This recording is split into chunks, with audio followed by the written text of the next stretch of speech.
धन्यवाद सभापति जी। मैं वित्त विधेयक 2026 सिर्फ आंकड़ों का मामला नहीं है, बल्कि ये सवाल है कि देश की अर्थव्यवस्था आखिर किसके लिए काम कर रही है, आम जनता के लिए, कुछ खास लोगों के लिए। महोदय, मैं इस विधेयक से सहमत नहीं, क्योंकि इसकी प्राथमिकता देश की असली जरूरतों से मेल नहीं खाती। और जगदम्बिका पाल जी अभी कह रहे थे गैस की किल्लत नहीं है। ये बात सच है कि नेताओं के यहाँ गैस की किल्लत नहीं है, लेकिन आम जनता के यहाँ गैस की किल्लत है। जब हम जाके देखें ग्रामीण क्षेत्रों में, तब हमें इस बात का एहसास होगा। सरकार कह रही है कि देश की अर्थव्यवस्था तेजी से बढ़ रही है, लेकिन अगर ऐसा है तो युवा बेरोजगार क्यों है, किसान कर्ज में क्यों और मजदूर को काम क्यों नहीं मिल रहा।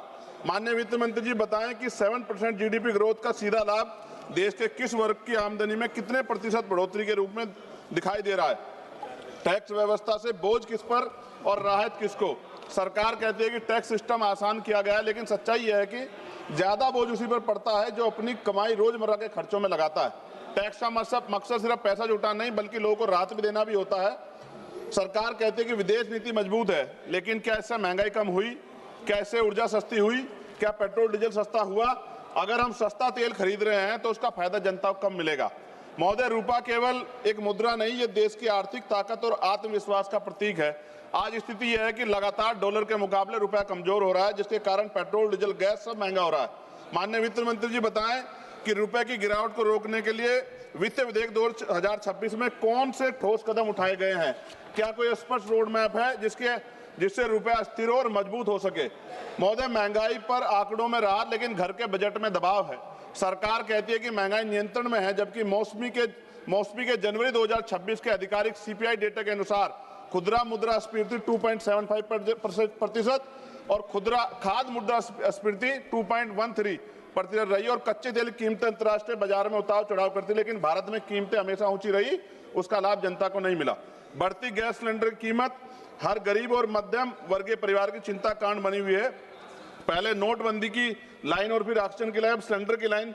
क्या इस सरकार ने देश की महान जनता को लाइन में लगाने का ठेका ले लिया है।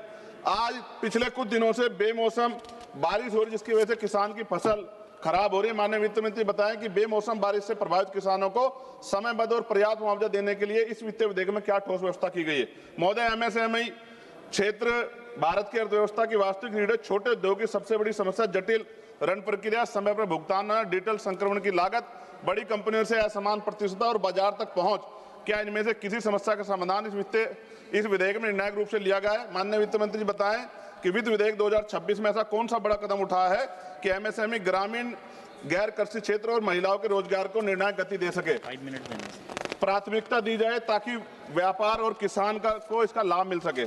सभापति जी, सरकार कह रही है कि आधिकारिक दस्तावेजों के अनुसार 2025-26 संशोधित अनुमान राज्य के घाटा जीडीपी का 4.4% है। फरवरी 2026 के आंकड़ों के अनुसार भारत की पर लगभग 200 लाख करोड़ का कर्ज है। माननीय वित्त मंत्री बताएं कि ये कर्ज किसके लिए है और उस पर ब्याज का बोझ कितना है। ये कर्ज देश के विकास के कितने काम आ रहा है और उससे उत्पन्न लाभ समाज किन वर्गों को मिल रहा है।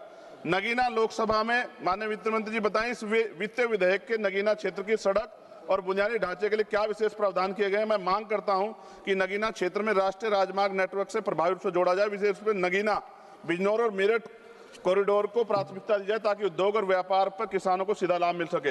युवाओं के भविष्य के लिए नगीना में एक स्किल डेवलपमेंट सेंटर और उच्च शिक्षा संस्थान की स्थापना की जाए ताकि रोजगार के अवसर बढ़ सके। और विशेषकर उत्तर प्रदेश के नौजवानों के लिए रोजगार देने के लिए इस विशेष बजटीय क्या प्रावधान किए गए बताएं। महोदय, जब तक विधेयक रोजगार को केंद्र में रखता, किसान को गारंटी देता, छोटे व्यापारी को राहत देता, मध्यम वर्ग को वास्तविक कर न्याय नहीं देता, महिला सुरक्षा सुनिश्चित नहीं करता और शिक्षा स्वास्थ्य को राष्ट्र निर्माण केंद्र धुरी नहीं मानता, तब तक इसे आदर्श बजट कहना गलत होगा। सभापति जी, पक्की नौकरियां खत्म है, आउटसोर्सिंग पर नौकरियां है। क्यों ना कहा जाए कि बहुजन विरोधी सरकार है। सभापति जी, विमुक्त और घमंतु जातियों के सशक्तिकरण के लिए इस बजट में क्या विशेष प्रावधान है। दिव्यांगजनों के सशक्तिकरण के लिए इस बजट में क्या विशेष प्रावधान किया गया है। पुरानी पेंशन का लाभ आप क्यों नहीं देना चाहते। प्रमोशन में रिजर्वेशन SC ST OBC कर्मचारी अधिकारी क्यों नहीं आप देना चाहते। सारे सरकारी स्कूल को बंद करके गरीबों के बच्चों के शिक्षा के दरवाजे बंद करने वाली सरकार गरीबों की हितैषी कैसे हो सकती है।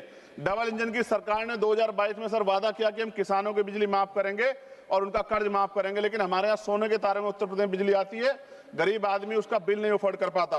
और ट्रांसजेंडर के सशक्तिकरण के लिए आपने कौन सा प्रावधान, विशेष प्रावधान किया है। अंत में सभापति खत्म करते हुए, पिछली बार जब वित्त मंत्री जवाब दे रही थी तो सूचना की सही जानकारी के कारण उन्होंने एक त्रुटि उनके द्वारा की गई थी। मैंने उनसे आग्रह किया था। मैं उम्मीद करूंगा कि वित्त मंत्री जवाब देकर इसको इस बार सही कर देंगी। आपने मुझे अवसर दिया, इसके लिए धन्यवाद। जय भीम, जय भारत।